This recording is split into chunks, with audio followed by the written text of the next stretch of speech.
What's up with y'all? We back for another episode of the Risky Powerhouse. Now, I mean, we locked in the Risky Powerhouse studios. Got my boy with me, DJ Flight. Bro, holla at him. Let him know something about yourself. Yeah, man, what's going on? I'm excited to be here. We've been talking about it for a while, man, ever since he started this thing. So I go by the name of DJ Flight. My YouTube, Flight Be Living Life, man. I do a lot. We're going to get into that in the video. Stop hitting my table, man. Oh, my bad, man. You know, Shaking my cam, dog. Camera all off. My bad, y'all. And I know better because I know video editing. I'm sorry. But yeah, man, DJ Flight Be Living Life. I'm excited to be here, man. Yeah, we locked in. Now, this is my boy, man. Look, we punch each other all the time with little jokes and all this and that. You know what I mean? We met way back 8 years ago, bro. Do it feel like 8 years? Almost a decade. Bro, definitely don't. 2014 when I came to Shaw, he was there for 1 year in. He came in 2013. I came in 2014. You know, both met and marched in the band. You know, if y'all notice a trend of my guests, a lot of us build relationships through the marching band. So for all the kids out there, you know, everybody can't play basketball, everybody can't play football, everybody can't play volleyball, you know, everybody can't run, jump, and be 6 feet. So, you know what I mean? That band provide opportunity to build networks, build relationships that go farther than, you know, just marching when you there. It outlasts life. So yeah, man, Shaw was a great experience for all of us. My man was actually a mass communications major.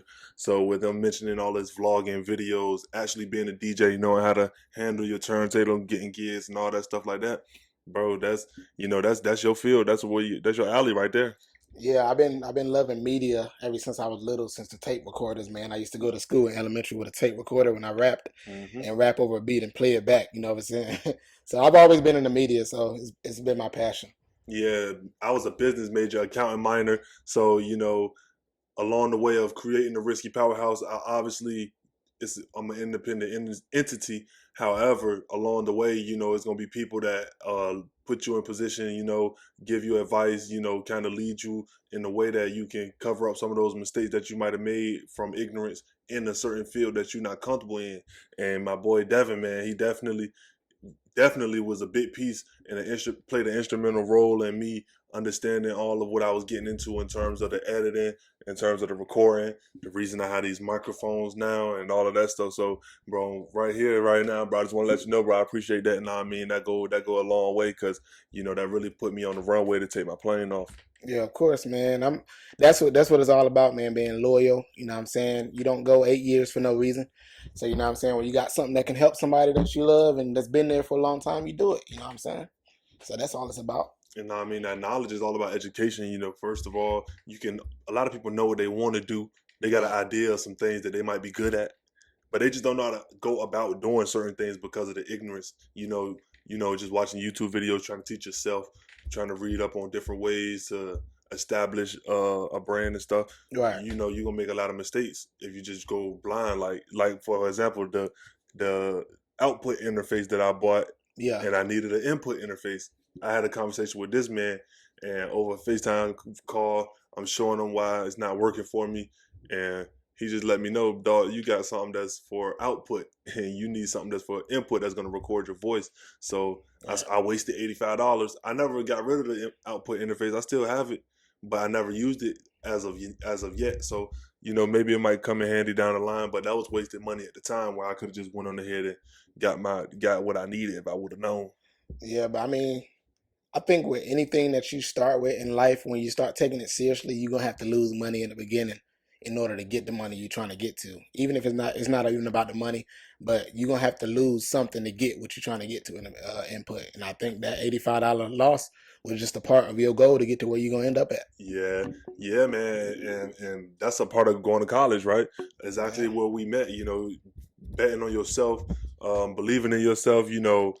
Taking a chance on yourself, and a lot of people don't have the opportunity to, you know, have funding like we did, or and have a cheaper route.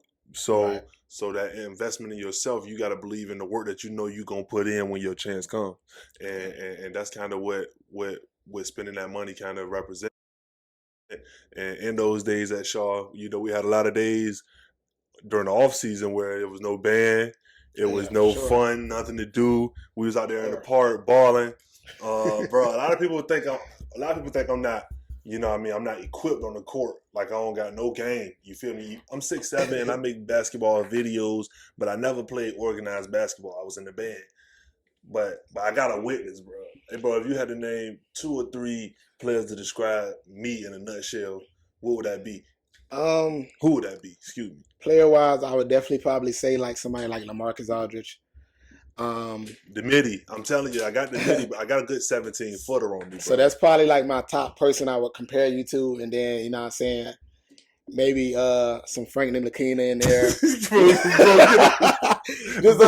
you know what I'm saying? Get out of here. It's kind of a mixture of both. He can wake up one day and be like, I'm playing like this today on the court. You know what I'm saying? So you know what I'm saying? It's hit or miss.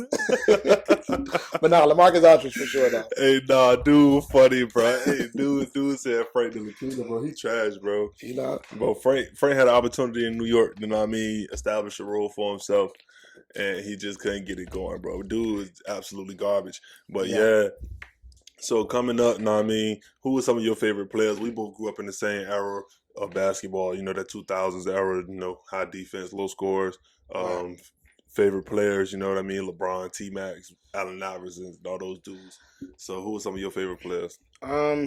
Definitely probably had to be Allen Iverson in the early growing up stage. I'm talking about elementary, middle school days, Allen Iverson for sure. Yeah. Because that was somebody I could relate to. You know, I had the braids back then. I was point guard. And, you know, back in Baltimore, you could play basketball starting in elementary. So, okay. Here in North Carolina, you got to wait till you get to like 6th, 7th grade or something like that.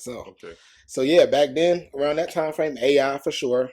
Then as I grew up, stuff started to shift a little bit. Then T-Mac, then of course MJ. You know, that's kind of given though. Oh yeah, everybody. Once they get the revelation, they understand. So, but my last favorite team was the Boston Celtics, and that was during high school. Yeah, so that was when Rondo was at point guard, you know, and then you had Ray Allen at shooting guard, and Paul Pierce and Kevin Garnett and all that. Bro, Boston started off pretty slow this season, but as of late, they got it going. You know, they're 10 games over 500 now, 37-27. Took over that 60. They out of the play-in right now. They out of the play-in fight right now. They got a guaranteed playoff spot. Dudes 8-2 over their last 10 games. Unfortunately, Jaylen Brown went down last night. You know what I mean? So hopefully his injury not too long. But it seemed like every single year when they hit their stride, Jaylen Brown get hurt, and then they go back into like a 500 fight. And then, you know, it's an early playoff exit as of the last 2 or 3 years since the bubble or whatever. So hopefully Jaylen can be healthy, you know what I mean, come playoff time, but that's not guaranteed. But, you know, what do you see Boston going from, you know, what you think about your squad? It's hard to tell now because ever since everybody started shifting out, I kind of lured away from them. Even it was really when Doc Rivers, that was the icing on the cake. When Doc Rivers left, I'm like, man, you know what I'm saying? It just wasn't. So it's hard to tell. It's hard to latch on to that next era if you don't keep it consistent when y'all fall, bro. Yeah, man. That's when y'all fail. When y'all got rid of Doc, bro. They fail. They had a couple down seasons, but you know, more times than not, you know, they went up the 4 out of the last 5 conference finals a couple years ago. You know what I mean? Them dudes, Jason Tatum, obviously a number 3 overall pick. Jaylen Brown, number 3 overall pick. Them dudes developing, coming into fruition in terms of being elite wings. Tatum, obviously the leader of the team, but Brown can step with them side by side. You feel me? So having those 2 dynamic players on the floor at the same time, that's 25-point threats every single night, as well as being able to defend since the new year, January 1st, up until right now. Boston have the number 1 defensive efficiency in the league. So obviously y'all getting y'all identity on the defensive end. The young buck Robert Williams, the big man, I think he's in his 3rd year. He had some spare benchman this last year, and then in about the last 20 games or so, plus that first round against Brooklyn, he started for the Celtics, and developing him was an instrumental piece. And an instrumental piece for the rotation was key. And y'all developing some defense because dude can block shots, rebound, athletic. He about 6'9", but he's strong, about 260. So yeah, bro, y'all Boston looking promising because y'all got young pieces that y'all developing in the process of still winning games. Yeah, I think they keep up the momentum, man. They can go far. You know what I'm saying? I think they could possibly get back to where they used to be if they keep it up. You know what I'm saying? Not saying it's gonna happen overnight, but I think they definitely. Couple more years, one more piece. Y'all need one more piece. Yeah, so. And y'all not gonna be able to get it through the draft, so because y'all competitive, right. So you're not gonna be able to get it through the draft unless you just draft a stud sleeper that come in balling. You feel me? So y'all gonna have to do it through developing these young dudes that y'all have, packaging them up, You know what I mean? And going after an asset that can help y'all make a push back into those conference finals and in contention to get to the finals. Y'all see I'm rocking that Miami Heat. You know what I mean? I had to bring the Heat to the powerhouse today because these boys sitting in the #1 seed. Bro, you got Jimmy Butler. When I think about the Heat, I always just think about like grittiness, toughness, diving on the floor, Yeah, just in shape, athleticism. The Heat. I think the Heat is one of those teams where you're not even scared in the fourth quarter of the playoff game when it's a minute left and they down 10. Because they practice it, bro. They ready for that moment. It's like they didn't never back down. You know what I mean? Every single possession they fighting, scrapping, trying to do all they can to negate you scoring or get an easy 2-point bucket. They're not trying to shoot a bunch of threes, but they got a lot of athletic dudes that's gritty and Gabe. They got a lot of undrafted players that they developing. Gabe Vincent, Matt Strus, Duncan Robinson still is an undrafted player. You know what I mean? He the highest paid undrafted player in NBA history. Got a $90 million deal, 5 years. Ooh. So you know what I mean? Hey, that's more than Steph? They doing no. He the highest paid undrafted player in NBA history. He got a $90 million deal. That's the highest contract from an undrafted player, bro.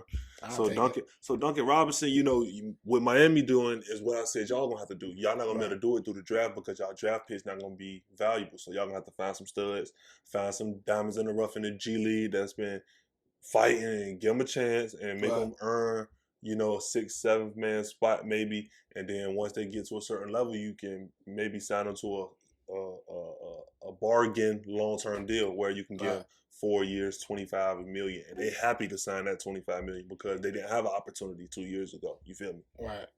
I see a lot of these year contracts being thrown in now. Has this always been a thing? The 1 year deal is starting to become more imminent because the veterans are becoming younger now. Right. Like back then, you didn't get 1 year deals until you was like 33, 32, unless you was betting on yourself. Like if your team offer you 4 years, $60 million.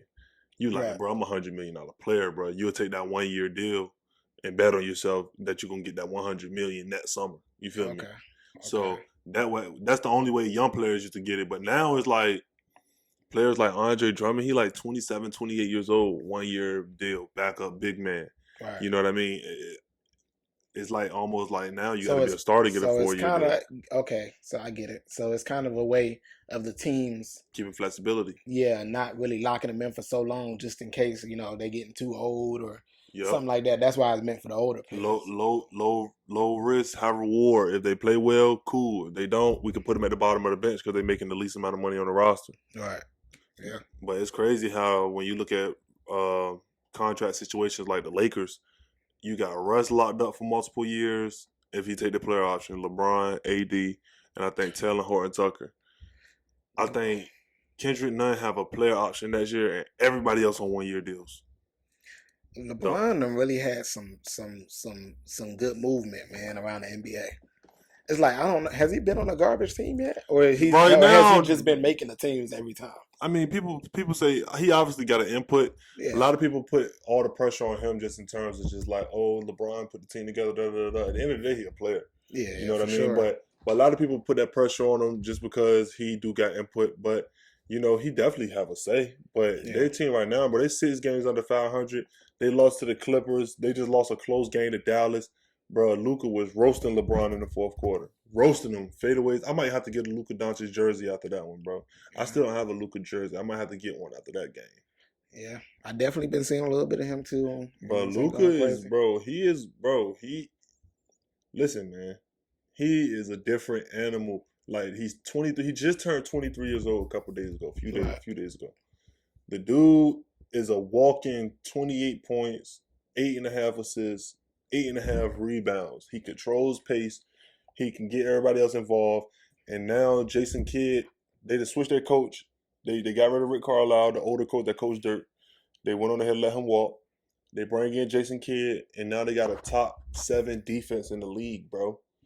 They're playing defense. And when you got a player like Luka and you got a defensive unit, you can win games.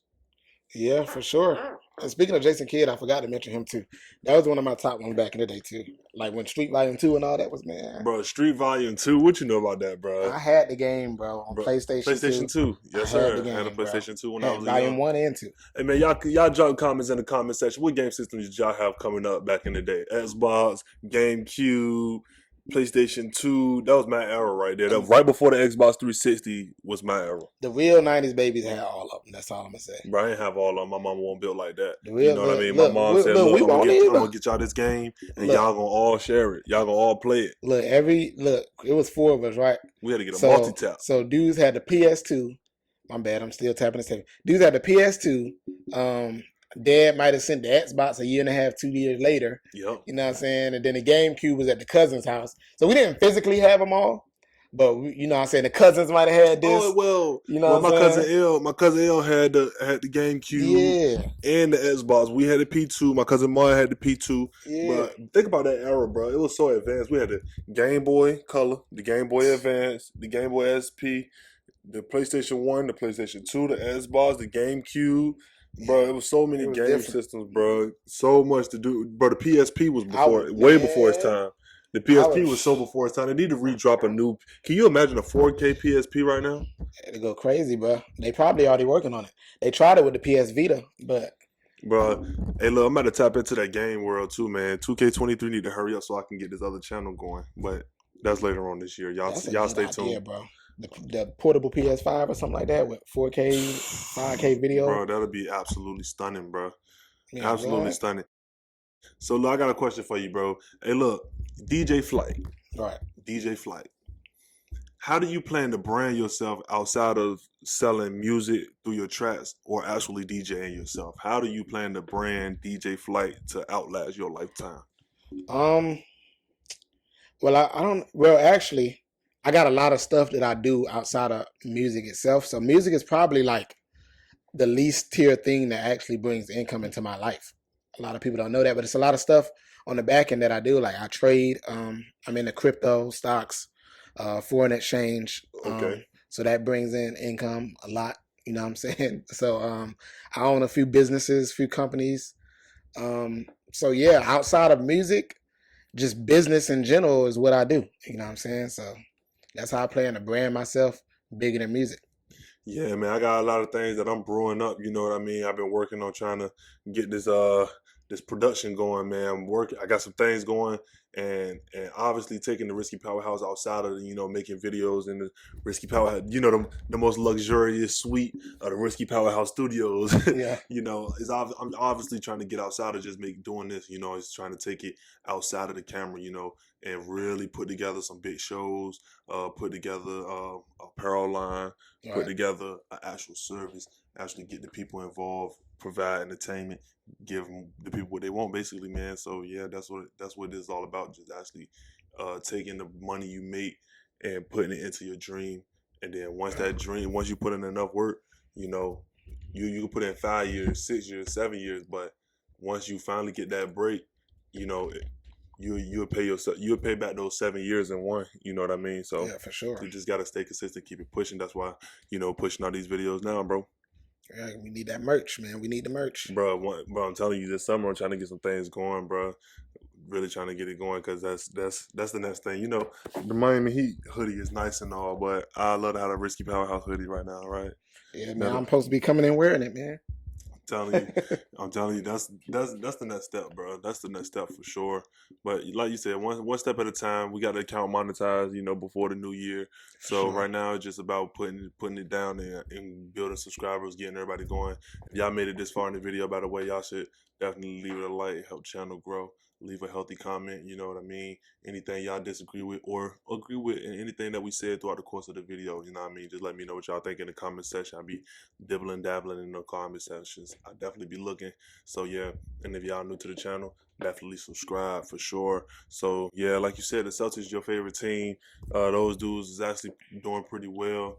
I don't have a favorite team. I'm gonna keep saying that just in case people didn't catch it in the last videos. I don't have a team because I'm from Norfolk, Virginia, and Virginia don't have professional sports teams in the NFL or the NBA. Right. So I like all 30 teams, and I just watched the league. We talked about the Lakers a little bit, but bro, these dudes are trash, bro. Who, the Lakers? Yes, they're Ooh. 7 games under 500. They sitting in the 9 seed. AD hurt again.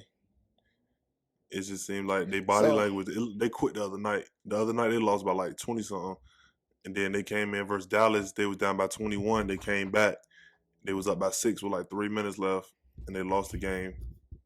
Dang, bro. And that's probably the team that everybody was expecting to be like Go to the finals. So I wonder how that's affecting like sports betting and stuff. You know what I'm saying? Because usually when you betting on a team, the stakes will be a lot lower for the underdog versus the person that's expected to win. So the Lakers the underdog now. Yeah, so like that's crazy. Somebody really came up when it first started. But think about that first 20 games, bro. If you was betting against the Lakers, bro. If you like, if you like, the Lakers gonna lose this game. I got the Pistons winning, and the Pistons win, bro. You win 10 bands. You come back to Lakers versus the Kings. You like the Kings gonna beat them, and then they go into overtime. These are real games that they lost. Yeah, they go into overtime. Buddy Hill hit their little free throw line jump shot. Right. The Kings get out of there. And I can guarantee you something crazy like a 1-4 on the bet site. You could probably put up $2,500 to get $10K back if you bet it against the Lakers. Yep. And if somebody did that, boy, they came up. And the Lakers been losing, bro. Just pretty much every single game, bro. They are 7 games under 500. It's only like 23 games left, and they got like 11 out of their next 13 games on the road, bro. They're about to lose like 7 of those 11. They're about to go 4 out of the next 11 games, bro. They gonna go like 4-7 or 5-6. That's horrible. I mean. And what's worse is the West, they still might get in the play-in. So they'll go to the play-in tournament and then lose that game too. It's crazy, bro. But these underdogs is coming up, man. Some of these people are starting to grow in the teams and stuff. So, I mean, it happens.